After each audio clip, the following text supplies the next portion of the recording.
Good morning, ladies and gentlemen.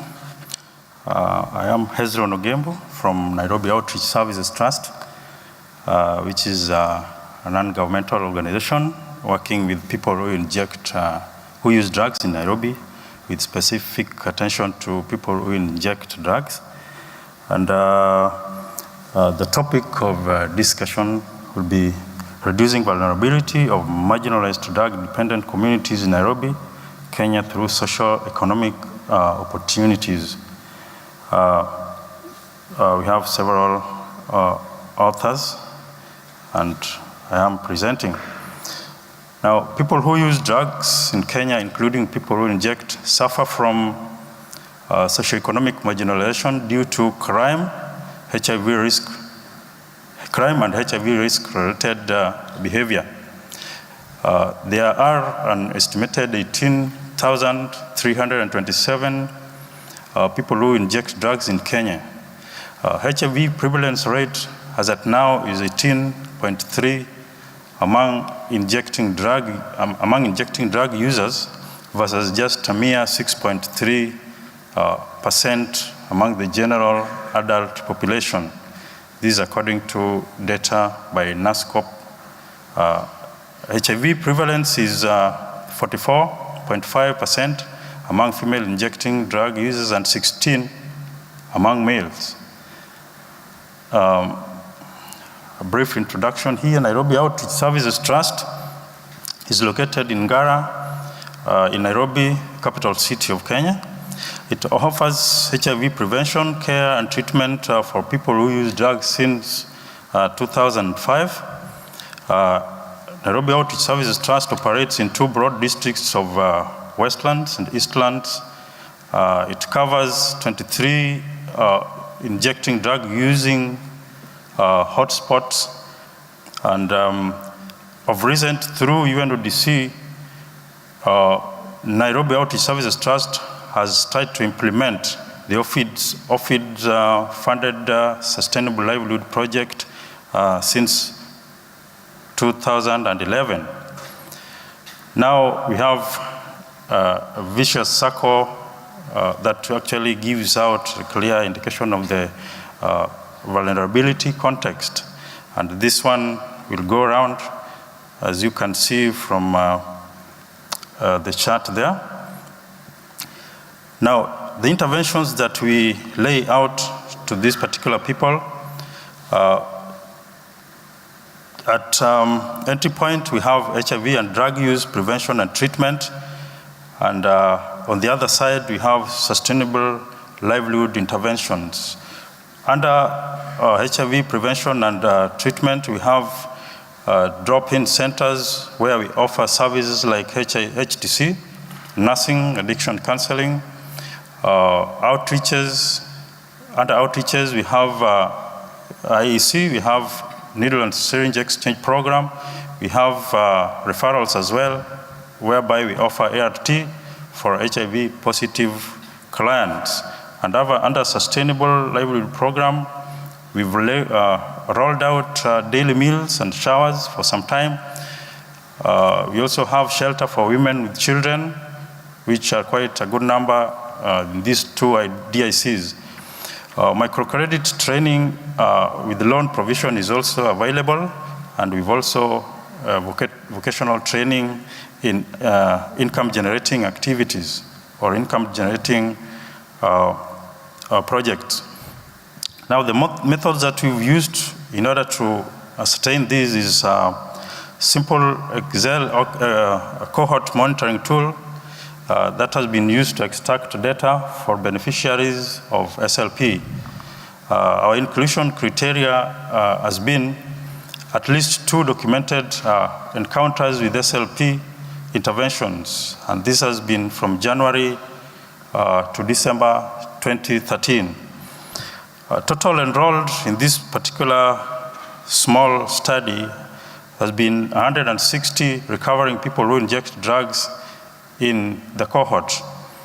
Retrospective review of service coverage and effects of basic socioeconomic support and other people who use drugs interventions. Now at baseline, we had the following figures, and those ones who got basic support were around 158. Just about 2 of them missed. Those ones who were living alone by that time were 127. Those ones who are unemployed, the same number. And those ones who were injecting drugs was just 62. And out of the 62, we had 54 who were sharing needles. Immediate outputs after that particular cohort analysis. Now, basic socioeconomic support, 336 DUs and 624 IDUs, and out of these, 421 were females, and all these ones received daily meals. 40 female who used drugs received shelter. 822 people who used drugs, and 23 IDUs, and out of these, females were 533 who got psychosocial and life skill support. Under medium to long-term support, we trained 56 on basic entrepreneurship skills, and we also had the groups that were formed were 5 microcredit groups, and we had 10 females, 30 DUs and 25 IDUs. Those ones who got loans after training the 56 were 42. The ones that were still servicing loans currently are 24. The ones who have fully repaid loan are 10. We have 7 defaulters. Those ones who have opened new enterprises are 34. And these ones are like, we have basic businesses, basic entrepreneurs, like entrepreneurships like selling shoes, selling water containers, transportation using trolleys, among others. There are several. Now after that, we have the behavioral outcome, which is listed down here, that currently those ones who are still receiving basic support are 158. Those ones who have reduced risk behavior are falling at 62.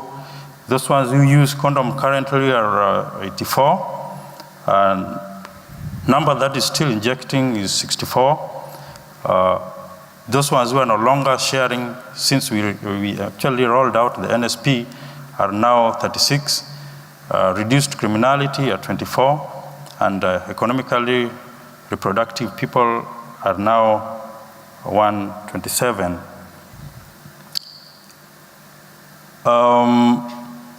In conclusion, socioeconomic interventions for people who use drugs can lead to various aspects that would ultimately bring these people back to their integration. And one of them is reduced risky sexual and drug use behavior. There is also reduced criminality, according to this particular study. We've also reduced vulnerability to HIV infection, because as you can realize, there's a reduced rate of sharing of needles.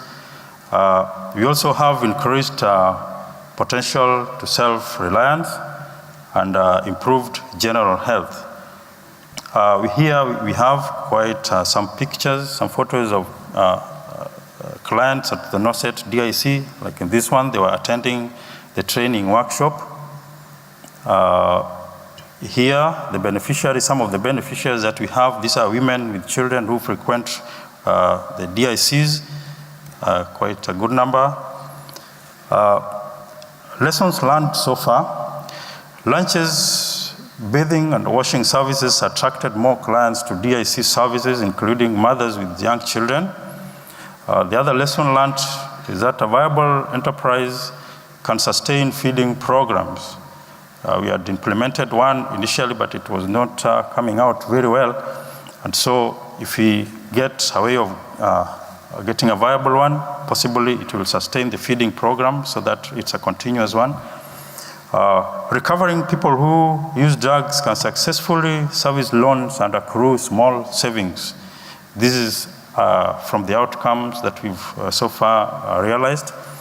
As Kenya embarks on methadone maintenance treatment, socioeconomic empowerment is vital to assure retention of female heroin users.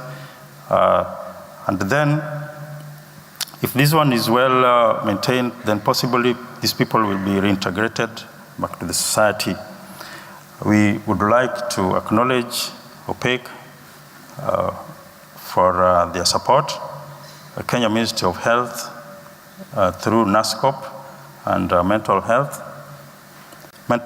Health Directorate, United Nations Office on Drugs and Crime, and Nairobi Outreach Services Trust for their support, and more so the beneficiaries of this particular program. Otherwise, thank you.